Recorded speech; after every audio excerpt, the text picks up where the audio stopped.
Kawang walose to wabiro duoko ni gode yamo wadhi nyime kama Mohewo jopuonjre 700 ok yudo thuolo mari wore kon mbalariany pacho ka mana jopuonjre 270 kende ema yudo thuolo machalo kamano. E duoko go jopuonjre 1932 noyudo grade mar A plain kod A-. Sharon Ngao ni kod ler mathoth. E duoko mar penj mar KCSE mar higa mokalo mano chiw kod jatend migawo mar somo Migos Ogamba e gwenge mag Eldoret e kaunti ma Uasin Gishu. Kwan mag jopuonjre manotimo penj mar KCSE mar higa mokalo nobedo gi medruok kipimo kod higa mar 2024. During the 2025 KCSE examinations, 993,226 candidates sat the examination compared to 962,512 candidates in the year 2024. This represents an increase by 30,714 candidates, which is an increase of 3.19%. 492,012 were male, while 501,214 were female. Kuom giduto mana jopuonjre 270,715 kende ema noyudo grade mar C+ kadhi malo. The number of candidates with direct university entry qualifications of mean grade C+ and above was 270,715. Jopuonjre 1,932 noyudo A plain.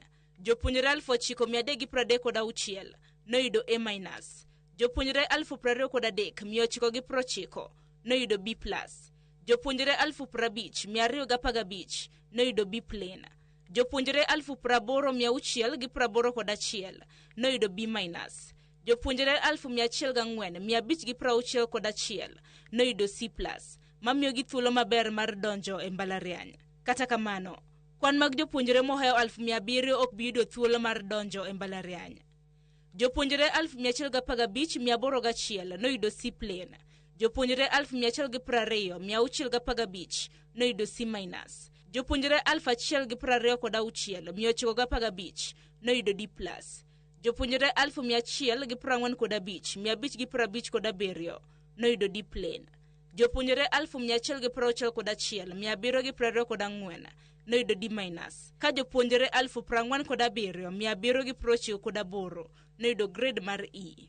Jopuonjre makamae bende ok owe oko e medo sombgi ka piny owacho bende oseketo mahino e somo mag TVET kaka achiel kuom kuonde tiegruok mamoko ma gibiro donjie.